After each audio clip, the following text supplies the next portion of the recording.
కామారెడ్డి జిల్లా నాగిరెడ్డిపేట మండలం మంజిరా పరివాహక గ్రామాల పరిధిలో గత వారం రోజుల క్రితం పొడిచిన భారీ వర్షాలకు నీటి మునిగిన పంటలకు ఎకరానికి 40,000 రూపాయల చొప్పున నష్టపరిహారం అందజేయాలని బీజేపీ నాయకులు డిమాండ్ చేశారు.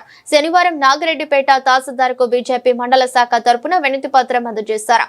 ఈ సందర్భంగా బీజేపీ నాయకులు మాట్లాడుతూ మండలంలో నీట మునిగిన పంటకు ఎకరానికి 40,000 రూపాయల చొప్పున నష్టపరిహారం అందజేయాలని బీజేపీ నాయకులు అన్నారు.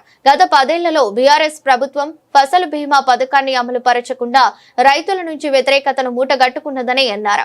గత బీఆర్ఎస్ ప్రభుత్వం లాగా కాకుండా ప్రస్తుత రాష్ట్ర ప్రభుత్వం అసలు బీమా పథకాన్ని అమలు పరిచి రైతుల యొక్క కష్టాలను తీర్చాలని, రైతుల పక్షుల ప్రభుత్వ వాడన చెల్లించి కేంద్ర ప్రభుత్వానికి సంబంధించిన ఫసల్ బీమా పథకాన్ని రాష్ట్రంలో అమలు చేయాలని డిమాండ్ చేశారు.